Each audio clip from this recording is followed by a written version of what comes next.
حضرت ایوب علی نبینا علیہ السلام اللہ کے پیغمبر ہیں. اللہ نے بیٹے بھی دیے، کھیت بھی دیے، بہت زیادہ جانور بھی دیے، بڑی دولت، بڑا کچھ. رب آزماتا بھی ہے، اس کا نظام ہے. جتنا کچھ کے قریب ہوتا ہے اتنا ہی زیادہ آزماتا ہے. فرشتے عرض کرنے لگے مولا جناب ایوب، اللہ کریم نے فرمایا یہ میرا دوست ہے، ایوب میرا نبی ہے، میرا پیغمبر ہے، میرا دوست ہے. تو فرشتے عرض کرنے لگے مولا جس کو اتنا نواز دے اس نے دوست تو بننا ہی ہوتا ہے. ایک روایت میں 7 بیٹے، ایک میں 14 بیٹے، کھیت کھلیان باغ بڑا کچھ، تو دوست تو بننا ہے. تو رب کریم نے فرمایا جاؤ آزما لو، جا کے جاؤ، جا کے. کون کہہ رہا ہے؟ یاری تیری سونا تے ازمائشاں تیریاں اگ، اے سونا پرکھیا جاوندا ہی پہلو نال اگاں دے لگ، جاؤ آزما لو. فرشتے آ گئے، ایک ہی دن میں سارے باغ اجڑ گئے، جل گئے کھیت. ایک دن لگا، بننے میں وقت لگتا ہے، اجڑنے میں وقت نہیں لگتا. ایک دن لگا تو جانور ایک بیماری سے سارے مر گئے.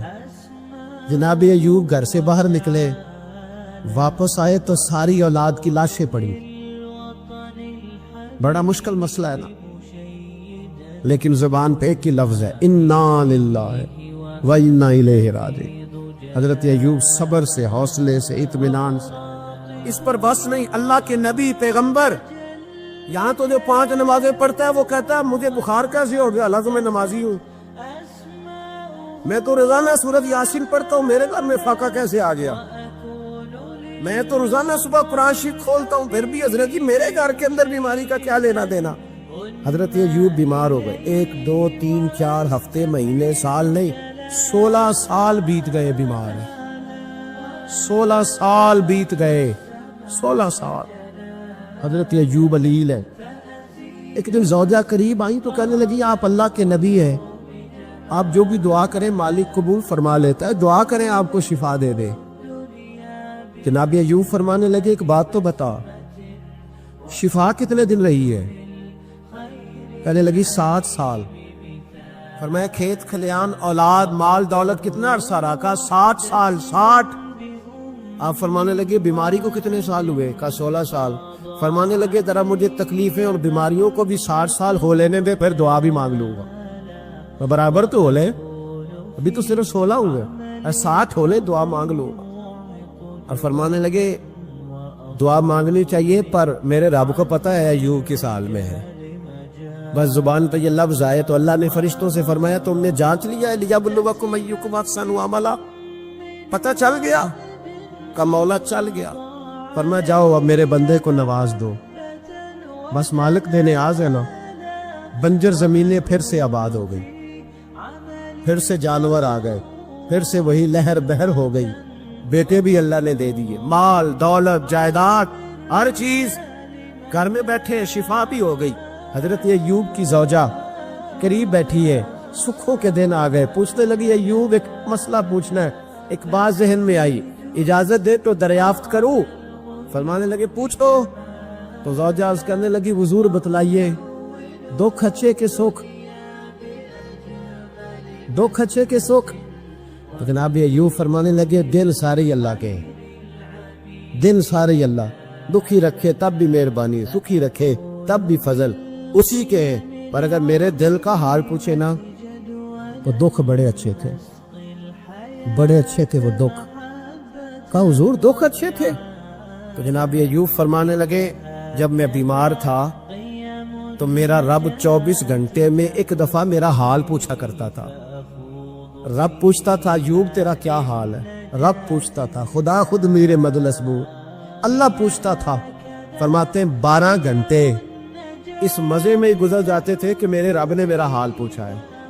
12 گھنٹے اس کیف میں بیت جاتے کہ اللہ نے حال پوچھا ہے. اور فرمایا اگلے 12 گھنٹے میں انتظار کرتا رہتا تھا کہ رب دوبارہ کب حال پوچھے گا. فرمایا 24 گھنٹے میں ایک دفعہ پوچھتا تھا. 2 عمر دراز مانگ کے لائے پھر 4 دن، 2 آرزو میں کٹ گئے، 2 انتظار میں. تو فرماتے ہیں بس یہ اس طرح حال گزر جاتا تھا. فرمانے لگے شفا تو ہو گئی، صحت تو ہو گئی، کھیت کھلیان تو ہو گئے پر اب میرا رب میرا حال تو نہیں نہ پوچھتا۔ حضرت یونس علی نبینا علیہ الصلوۃ والسلام نے ایک دن حضرت جبریل امین ملنے آئے تو جناب یونس علیہ السلام کہنے لگے اے جبریل، اللہ کے نیک بندوں میں جو اللہ کو اس وقت سب سے زیادہ پسند ہے نبیوں کے بعد، جو کرنا بات کا، جو سب سے زیادہ اللہ کو پسند ہے نبیوں کے بعد ولیوں میں، اور سب سے زیادہ اللہ جس کو اللہ کی بارگاہ میں عبادت گزار لکھا جاتا ہے، میری اس بندے سے ملاقات کرا۔ تو حضرت جبریل نے جناب یونس علیہ السلام کو ساتھ لیا تو ایک شخص کے پاس پہنچے جو آنکھوں سے اندھا تھا، دونوں ہاتھ اس کے سلامت نہیں تھے اور پورے جسم میں پیپ جاری تھی، ریشہ تھا۔ جب جا کے السلام علیکم کہا نا حضرت یونس نے، اس نے وعلیکم السلام کے بعد پہلا لفظ پتہ کیا کہا؟ اس نے کہا یا اللہ تیرا شکر ہے، یا اللہ تیرا، آپ بھی ادا کریں اللہ کا شکر، یا اللہ تیرا شکر ہے۔ حضرت یونس علیہ السلام کہنے لگے تو شروع سے اس طرح کا ہے، نابینا بھی اور ہاتھوں سے معذور بھی اور سارا جسم شروع سے؟ تو بڑے ہی خوبصورت لفظ اس بیمار نے کہے، کہنے لگے نہیں حضور میں بالکل ٹھیک ٹھاک تھا، جب تک میرے رب نے چاہا کہ یہ دنیا کو دیکھے تو تب تک اس نے مجھے آنکھیں دی، اور جب اس نے چاہا کہ اب اس کا دیکھنا بہتر نہیں تو اس نے واپس لے لی۔ تو یا اللہ تیرا شکر ہے، اللہ تیرا شکر ہے۔ پھر کہا جب تک اس نے چاہا کہ میرے ہاتھ رہے تب تک رہے، جب اس نے چاہا کہ میرے لیے بہتر نہیں تو اس نے لے لیے، تو یا اللہ تیرا شکر ہے۔ جب تک اس نے چاہا کہ میرا جسم صحیح و سلامت رہے تو رہا، اور جب اس نے چاہا کہ میرے لیے بہتر نہیں تو مجھے بیمار کر دیا، تو یا اللہ تیرا شکر ہے۔ تو حضرت یونس علیہ السلام کہنے لگے جبریل واقعہ یہ اللہ کا سب سے زیادہ شکر گزار بندہ ہے، سب سے زیادہ عبادت گزار بندہ ہے، سب سے زیادہ۔ حضرت شعیب علی نبینا علیہ الصلوۃ والسلام اتنا روئے کہ بینائی چلی گئی۔ صاحب رسالہ قشیریہ نے لکھا ہے آنکھوں کی روشنی ظاہری طور پر چلی گئی، اللہ نے پھر آنکھیں عطا کی۔ حضرت شعیب علیہ السلام پھر روئے، آنکھوں کی بینائی چلی گئی، اللہ نے پھر عطا کی۔ پھر روئے کہ آنکھوں کی بینائی چلی گئی، رب کریم نے پھر عطا کی۔ پھر ایک دن پوچھا مالک نے، کریم ہے نا جب چاہے پوچھے، بے نیاز ہے نا جب چاہے نہ پوچھے۔ اب پوچھا تیسری دفعہ، کہا اے شعیب اگر تو روتے ہو جنت کے لیے تو جنت آج سے ہی تمہارے نام کی، اور اگر روتے ہو دوزخ سے ڈر کے تو تمہیں آج سے آزاد کیا۔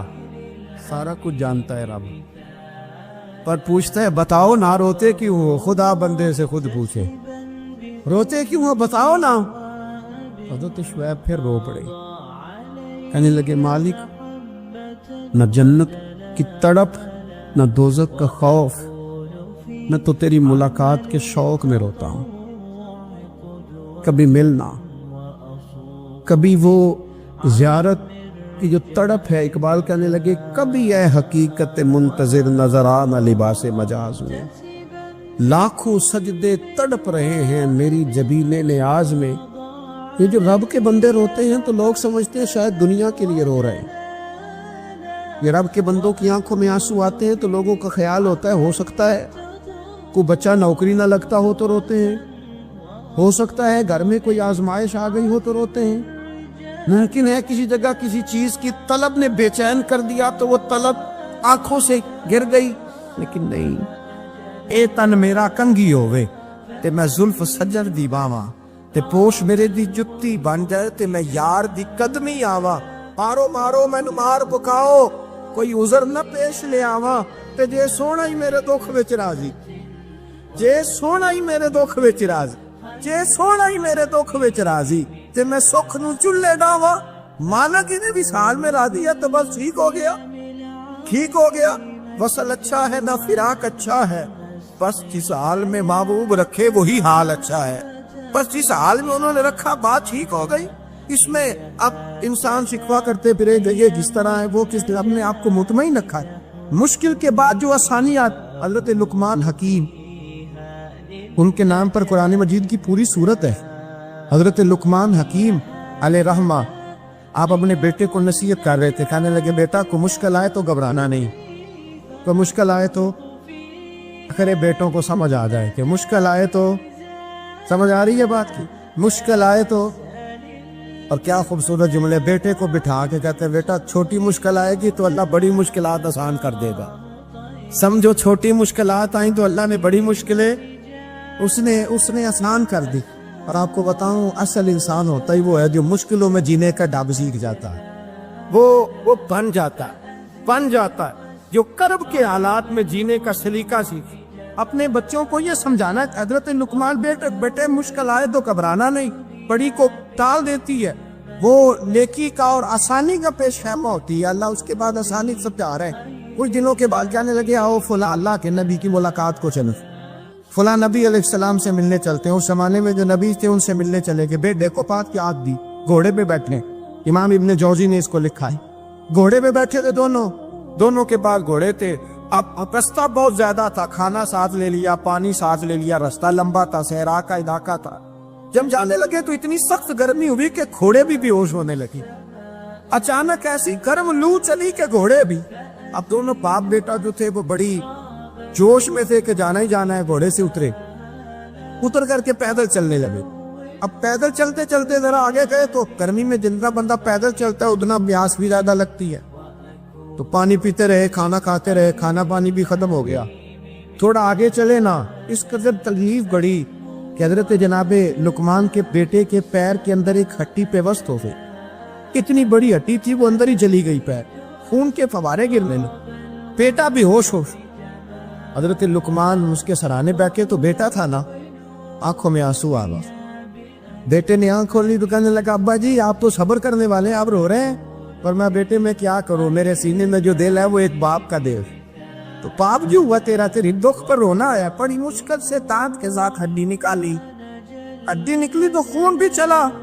صاحب زیادہ کہنے لگا حضور آپ نے تو کہا تھا ہر مشکل کے بعد آسانی ہوتی ہے، اور چھوٹی مشکل دے کے اللہ بڑی سے بچا لیتا ہے، تو ہم تو اچھے کام چلے تھے. مشکل پہ مشکل یہ کیا ہے؟ حضرت لقمان کہنے لگے بیٹا نہ تو آپ کی حکمتوں کو جانتا ہے نہ پوری طرح میں جانتا ہوں، لیکن جو میں نے کہا تھا وہ بات سچی ہے. فَإِنَّ مَعَ الْعُسْرِ يُسْرًا إِنَّ مَعَ الْعُسْرِ يُسْرًا. اللہ ہر مشکل کے بعد آسانی عطا فرمائے گا. اور فرمایا میرا ایمان ہے کہ ضرور عطا فرمائے گا. یہ بات کہہ رہے تھے کہ سامنے سے دھواں اٹھا. اتنا سخت دھواں اٹھا کہ آپ نے سوچا شاید وہاں بادی آواز آتے. وہاں چلنے لگے تو پیچھے سے کسی نے آواز دی ٹھہر جاؤ، رک. وہی رک گئے. تھوڑی دیر گزری تو کہا رک جاؤ. جب رکے تو ایک بولنے والا بولا، کہنے لگا تمہارے لیے تھوڑی دیر کے بعد جانوروں کا بندوبست کر دیا جائے گا، کھانے کا بھی بندوبست ہو جائے گا، بچے کا پیر بھی صحیح ہو جائے گا، چلے جانا لیکن ذرا ٹھہرو. حضرت لقمان کہنے لگے بولنے والے تو کون ہے؟ تو کہنے لگے میں اللہ کا فرشتہ ہوں. میں اللہ کا فرشتہ ہوں. کہا اللہ کے فرشتے اور یہ سارا کچھ کیا ہے؟ تو فرشتہ کہنے لگا اصل بات یہ ہے کہ صاحب نے بستی پر مجھے عذاب نازل کرنے کا حکم ملا تھا. آپ بڑی تیزی سے آ رہے تھے. میں نے رب سے دعا کی کہ اللہ اس باپ بیٹے کی غلطی کوئی نہیں، مہربانی فرما. رب نے پہلے آپ کو صحرا میں الجھایا، پھر میری دعا کی برکت سے آپ کے گھوڑے ٹھہر گئے، پھر میری دعا کی برکت سے آپ کا پانی ختم ہوا، پھر میری دعا کی برکت سے آپ کے بیٹے کو زخم آیا، پھر میری دعا کی برکت سے سامنے سے دھواں اٹھا. فرمایا یہ جو تمہیں مشکل پہ مشکل آ رہی تھی، یہ تو میرا رب تمہیں عذاب سے بچانا چاہ رہا تھا. یہ جو تمہیں مشکل پر مشکل آ رہی تھی تو میرا مالک تمہیں عذاب سے بچا رہا، تم سمجھ نہیں رہے تھے. حضرت لقمان نے بیٹے کی طرف دیکھا تو بیٹے کہنے لگے ابا جی بات بالکل سچی ہے، افضل الذکر لا علم. اور پھر پڑھنے لگے حسبنا اللہ و نعم الوکیل نعم المولا و نعم النصیر. یہ ورد ہونے لگے. بھائی جب تجھے مشکل آتی ہے، آزمائش آتی، تو اس وقت سمجھتا ہے پتہ نہیں میرے ساتھ کیا بننے لگا ہے. اللہ تبارک و تعالیٰ چھوٹی مشکل دے کے تجھے بڑی سے محفوظ رکھتا ہے. حضرت موسیٰ علیہ السلام فرعون کے دربار میں کھڑے، چاروں جانب دشمن ہی دشمن ہے.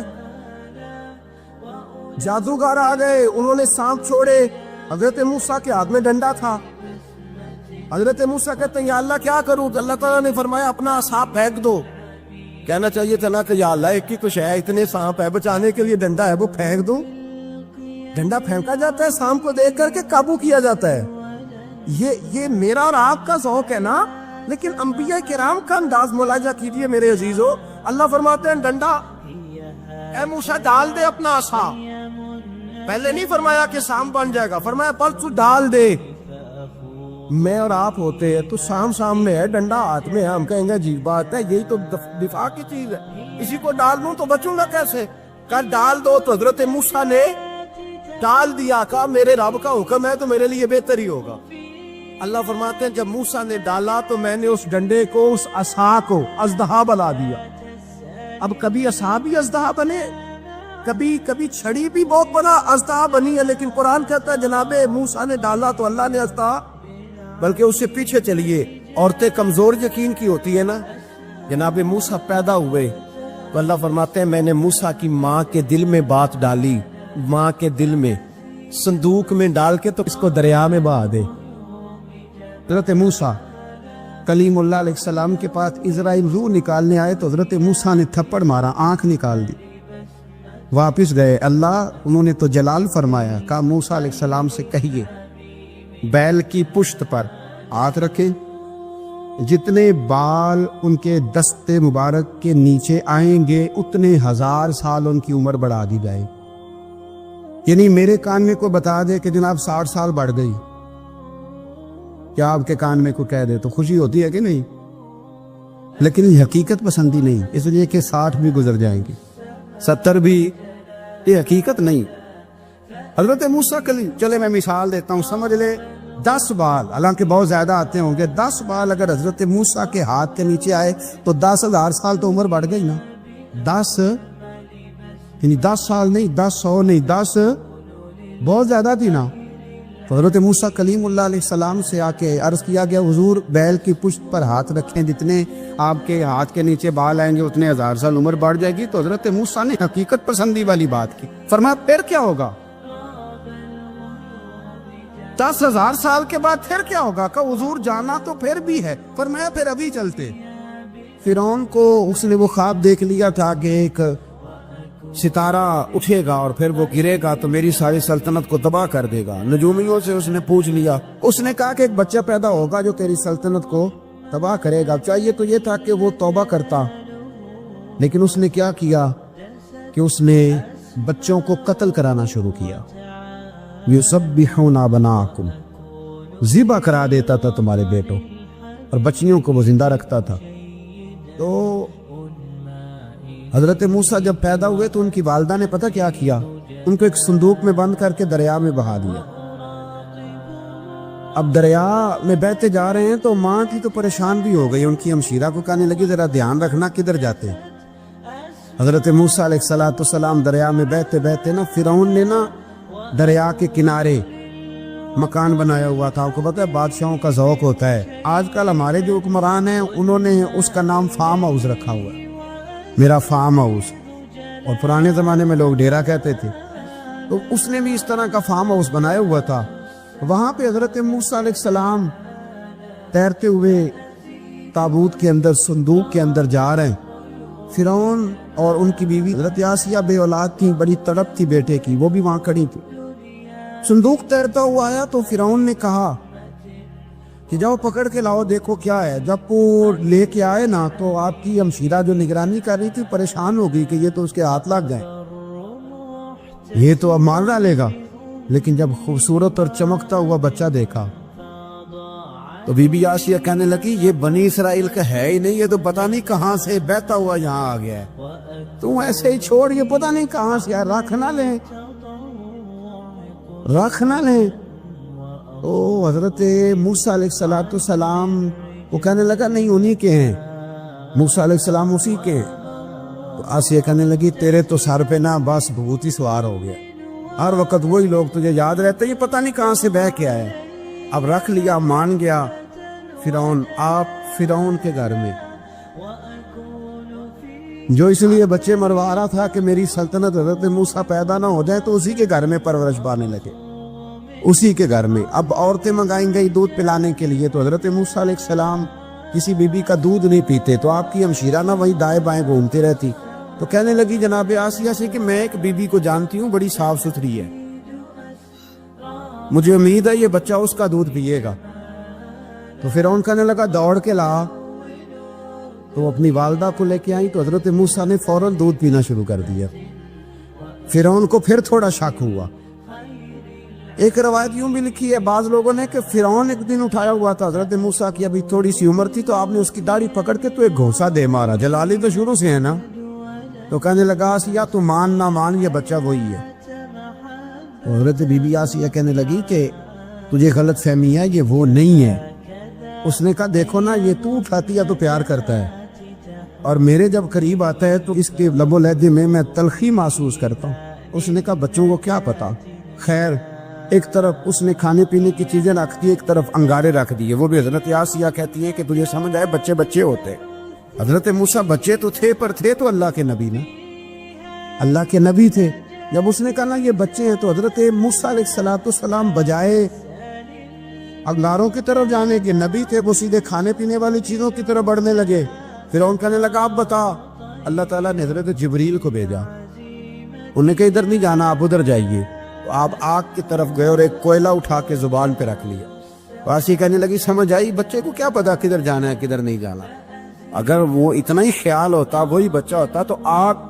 اور بعد مفسرین نے لکھا ہے یہ جو حضرت موسیٰ دعا مانگتے تھے نا رب اشرح لی صدری ویسر لی امری، یہ وہ آگ کا انگارہ جب کوئلہ منہ میں رکھا تھا نا تو اس کی وجہ سے زبان میں کچھ لکنت آ گئی، تو آپ دعا کرتے تھے کہ یا اللہ میری زبان کی وہ بند گرا کھول دے تاکہ میں کھل کے فرعون کے سامنے بات کر سکوں۔ وہی حضرت موسیٰ پلنے لگے، وہیں پلے، وہیں جوان ہوئے، وہی اللہ نے ساری دولتیں دی، بہن بھی ملی، ماں بھی ملی، اور سارے عزیزوں کا پیار بھی ملا۔ اسی گھر کے اندر اللہ نے پرورش کر کے فرعون کے ظلم سے بنی اسرائیل کو نجات عطا فرمائی کہ موسیٰ بھی فرعون کے گھر میں پلنے لگے، اور جب جوان ہو گئے تو فرعون کے ہاں جو ظلم ہوتا تھا حضرت موسیٰ اس پر بول پڑتے تھے، جلال فرماتے، تو فرعون پھر ناراض رہنے لگا، یہاں تک کہ اس نے آپ کو نکال دیا، آپ تشریف لے گئے وہاں سے۔ تو حضرت موسیٰ ایک دن شام کے وقت دوبارہ آئے بستی میں، لوگ سوئے ہوئے تھے، تو دو آدمی، ایک بنی اسرائیل میں سے اور ایک فرعون کی اپنی قوم میں سے، وہ دونوں آپس میں جھگڑ رہے تھے، لیکن وہ جو حضرت موسیٰ کی بنی اسرائیل کی قوم کا شخص تھا اس پر وہ قبطی، وہ جو فرعون کے قریبی لوگوں میں سے تھا، وہ ظلم کر رہا تھا اور بوجھ اٹھانے کی بات کر رہا تھا۔ اب اس نے حضرت موسیٰ کو پکارا کہ دیکھے میرے ساتھ کس طرح کی بات کر رہا ہے، تو حضرت موسیٰ کا ارادہ بھی نہیں تھا، آپ نے بس اس کو سمجھایا، پر کچھ لوگوں کو سمجھ، تو حضرت موسیٰ نے پھر ایک مکہ مارا، ایک گھونسا مارا، صرف ایک ہی۔ یہ کئی تگڑے اور دلیر اس طرح کے بھی ہوتے ہیں کہ گھونسا ایک بھی برداشت نہیں کرتے، وہ ایک مارا، آدمی دھڑام سے زمین پہ گرا اور ماری گیا۔ حضرت موسیٰ کا ارادہ نہیں تھا لیکن وہ مر گیا۔ حضرت موسیٰ علیہ السلام نے اس بات پر اپنے رب سے استغفار بھی فرمائی، قرآن کہتا ہے کہ انہوں نے معافی چاہی کہ اللہ میرا ارادہ نہیں تھا۔ بہرحال اگلے دن نا حضرت موسیٰ دوبارہ آئے، وہ سنا کرتے تھے نا ہم کہ بیوقوف دوست سے عقل مند دشمن بہتر ہوتا ہے، وہ کم از کم دشمنی تو عقل مندی سے کرتا ہے نا، لیکن جو بیوقوف دوست ہو بیوقوفی۔ حضرت موسیٰ دوبارہ آئے تو وہ بنی اسرائیلی اگلے دن کسی اور سے جھگڑا کر رہا تھا، پھر اس نے مدد کے لیے پکارا تو حضرت موسیٰ کہنے لگے مجھے لگتا یہ ہے کہ تیری عادت ہے، خود بڑا جھگڑالو ہے، تو نے روز نیا جھگڑا شروع کیا ہوتا ہے۔ حضرت موسیٰ جب اس کی طرف بڑے نہ ڈانٹنے کے لیے تو اس نے شور کرنا شروع کر دیا، کہنے لگتا ہے جس طرح آپ نے اسے کل قتل کیا تھا مجھے بھی قتل ہی کریں گے۔ یہ انسانوں کا مزاج ہے کہ آپ جب تک کسی کے طبیعت کے مطابق چلے گئے وہ راضی رہتا ہے، اور ذرا آپ اس کی طبیعت سے ہٹتے ہیں تو وہ شور کرتا ہے۔ اس نے کہا جی آپ مجھے بھی لگتا ہے ماریں گے۔ حضرت موسیٰ کلیم اللہ علی نبینا علیہ السلام کے بارے میں جب اس نے شور کیا تو بات پھر فرعون کے دربار تک گئی، وہ تو پہلے ہی بہانہ تلاش کر رہا، اس نے کہا ڈھونڈو پکڑو اور معاذ اللہ شہید کریں گے۔ کسی نے آ کے خبر دی کہ آپ یہاں سے ہجرت کر دیں، اس لیے کہ آپ کے لیے یہاں حالات درست، اور بھائی یہ چھوڑ دیا کریں بات کہ فلاں آدمی کے حق میں فلاں جگہ حالات کیسے خراب ہوئے، تو نبی کریم علیہ السلام مکہ چھوڑ کے کیوں آئے، حضرت موسیٰ علیہ السلام نے ہجرت کیوں فرمائی؟ یہ ایک ایسی عجیب بحث ہے جس کو لوگ بلا وجہ چھوڑ دے، بلا وجہ چھیڑ دیتے ہیں۔ اور بالخصوص ایک خاتون نے ایک دفعہ مجھے پیغام دیا تو میں بڑی اس کی بات سن کے مجھے عجیب لگا. وہ کہنے لگی کہ دوسری جگہ میری شادی ہوئی ہے, مجھے طلاق ہو گئی تھی, تو مجھے ایک تانا روز سننے کو ملتا ہے, تو اتنی اچھی ہوتی تو وہاں نہ رہ لیتی. تو بھئی یہ کوئی تانے والی بات ہے؟ کوئی ضروری ہے کہ بیوی غلط ہوتی ہے تو طلاق ہوتی ہے؟ اللہ کے محبوب علیہ السلام کی 2 صاحبزادیوں کو ابو لہب کے 2 بیٹوں نے طلاق بھیج دی تھی. کس کی غلطی تھی؟ آپ کیا کہہ سکتے ہیں یہاں کیوں طلاق؟ تو اتنی جلدی بات تھوڑی کر دیں گے آپ, تھوڑی احتیاط فرمائیں بول دیں. حضرت موسیٰ علیہ السلام وہاں سے نکلے اور آپ مدین کی طرف چلے گئے. مدین وہ علاقہ تھا جہاں فرعون کی حکومت کوئی نہیں تھی. حضرت موسیٰ جیسے ہی وہاں پہنچے تو ان کے اندر ایک جذبہ تھا, ظلم ہوتا نہیں دیکھ سکتے. جب وہاں پہنچے تو انہوں نے دیکھا لوگ اپنے اپنے جانوروں کو گھاٹ پہ پانی پلا رہے ہیں اور 2 خواتین ہیں وہ بالکل پیچھے کھڑی ہیں. تو حضرت موسیٰ کلیم آگے بڑھ کے کہنے لگا تم کیوں نہیں پانی پلاتی؟ تو وہ کہنے لگی ہمارا بھائی کوئی نہیں, باپ ہمارا بوڑھا ہے. اللہ اکبر. مجبوری یہ ہے, ہم ہیں بھی پردہ دار گھرانے کی, مجبوری ہماری یہ ہے کہ جب تک یہ سارے لوگ پانی پلا نہیں لیں گے اتنی دیر تک ہماری باری نہیں آئے گی. تو حضرت موسیٰ کلیم اللہ علیہ السلام فرمانے لگے اچھا یہ بات ہے تو جانور مجھے دو. وہ ہو یہ رہا تھا کہ چونکہ مرد پانی پلا رہے تھے اور جتنے بھی مرد آتے جاتے تھے وہ گھستے جاتے تھے اور عورتیں بیچاری کھڑی تھیں. حضرت موسیٰ جھٹ سے آگے بڑھے, پیچھے ہٹو. ان 2 خواتین پاک باز عورتوں کے جانوروں کو پانی پلایا اور پھر آپ دوبارہ وہیں بیٹھ گئے. وہ بیبیاں جلدی جلدی گھر گئیں, جا کے اپنے والد سے کہنے لگی ابا جی کمال ہو گیا, اس بستی میں ایک ایسا آدمی ملا ہے جو عورتوں کی طرف دیکھتا ہے تو نیکی کرنے کے لیے آگے بڑھتا ہے, جو مجبور اور بے کس کے لیے اچھے جذبات رکھتا ہے. فرمایا جلدی لاؤ. کچھ مفسرین اور طرف بھی گئے ہیں لیکن جمہور نے لکھا ہے کہ وہ حضرت شعیب علیہ السلام تھے. حضرت شعیب نے گھر بلایا, اپنی ایک بیٹی کو بھیجا, فرمایا بیٹے بلا کے لاؤ. وہ جب گھر آئے تو آپ فرمانے لگے آپ میرے ساتھ اجرت طے کر لیں, 8 سال یا 10 سال آپ میری بکریوں کو چرائیں, میرے گھر میں رہیں. اور پھر فوراً ہی فرمانے لگے اگر آپ ہمارے گھر میں رہیں گے دیکھ بھال کریں گے تو میں اپنی ایک بیٹی کا نکاح بھی آپ کے ساتھ کر دوں. تو 8 سے 10 سال حضرت موسیٰ نے وہاں قیام فرمایا. اور پھر جب آپ کا نکاح ہو گیا تو آپ اپنی بیوی کو لے کے مصر کی جانب جا رہے تھے, تو رستے میں نا ٹھنڈ زیادہ ہو گئی, تو اپنی زوجہ سے کہنے لگے وہاں آگ جل رہی ہے, میں تیرے لیے آگ لے کے آتا ہوں تاکہ تو تاپ سکے, گرمی حاصل کر سکے. وہاں گئے تو درخت سے آواز آئی موسیٰ میں تیرا رب ہوں. درخت سے آواز آئی موسیٰ میں تیرا رب ہوں. اور حضرت موسیٰ کلیم اللہ کو وہاں وہی آنی شروع, وہاں وہی اللہ تعالیٰ نے انہیں وہ عصا عطا فرمایا جو پھر بعد میں اژدہا بنتا تھا. رب کریم نے وہیں حضرت موسیٰ کلیم کو وہیں ید بیضا عطا فرمایا. اپنا ہاتھ گریبان میں ڈال کے نکالتے تھے تو چاند اور سورج کی طرح روشنی دیا کرتا. ید بیضا لیے بیٹھے ہیں اپنی. میں کبھی کبھی کہا کرتا ہوں کہ مولا کے دینے کے انداز بڑے انوکھے ہیں. بھائی یوسف کو کنویں میں پھینکتے تو اللہ مصر کا حکمران بنا دیتا. تو پھر حضرت موسیٰ وہاں سے واپس آئے اور آ کر کے آپ نے دوبارہ وہ سارا نظام زندگی شروع فرمایا. موسیٰ علیہ السلام نے ان کو دعوت حق دی اور کہا کہ میں تمہارے پاس واضح نشانیاں لایا ہوں, بنی اسرائیل کو میرے ساتھ بھیج دو. فرعون نے معجزات پیش کرنے کے لیے کہا تو حضرت موسیٰ علیہ السلام نے اپنا عصا زمین پہ ڈالا, اپنا عصا, اپنی چھڑی, اپنا ڈنڈا زمین پہ ڈالا تو وہ ایک واضح اژدہا بن گیا. پھر حضرت سیدنا موسیٰ علیہ السلام نے اپنا ہاتھ گریبان سے نکالا تو وہ دیکھنے والوں کے لیے روشن ہو گیا, ہاتھ کے اندر نور پیدا ہو گیا. ید بیضا لیے بیٹھے ہیں اپنی آستینوں میں. فرعون کے سرداروں نے حق کو قبول کرنے کی بجائے اسے جادو قرار دے دیا اور کہا کہ یہ تمہیں اپنے ملک سے نکالنا چاہتا ہے. انہوں نے کہا اس معاملے کو ذرا ڈھیل دو اور جادوگروں کو جمع کرو.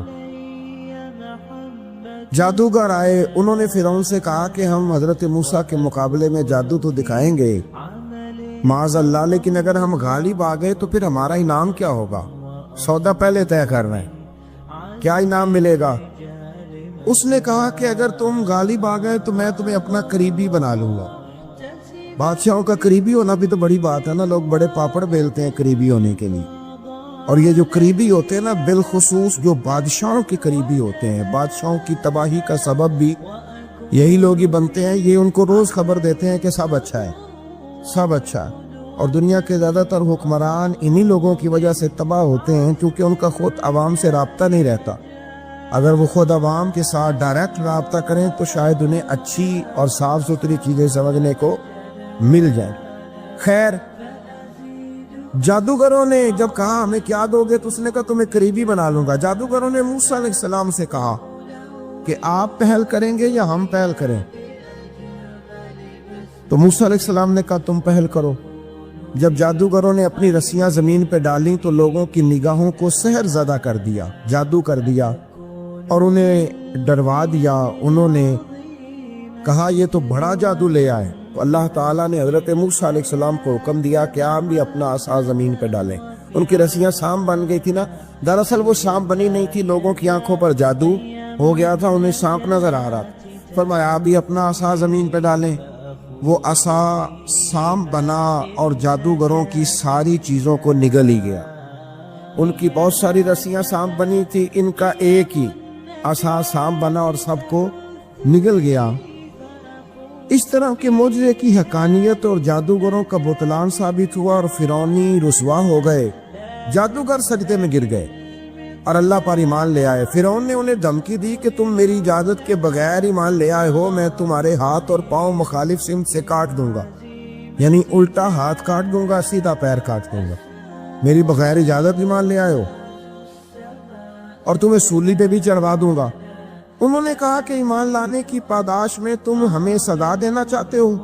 پھر انہوں نے اللہ تعالیٰ سے صبر اور استقامت کی دعا کی. اس کے بعد فرعون نے بنی اسرائیل کے بیٹوں کو قتل کرنے کی اور بیٹیوں کو زندہ چھوڑنے کا حکم دے دیا.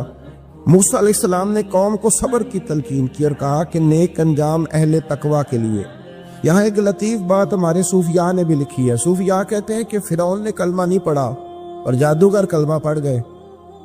وہ کس طرح کلمہ پڑھ گئے؟ تو کہنے لگے دراصل انہوں نے آتے ہی حضرت موسیٰ کا ادب بڑا کیا تھا.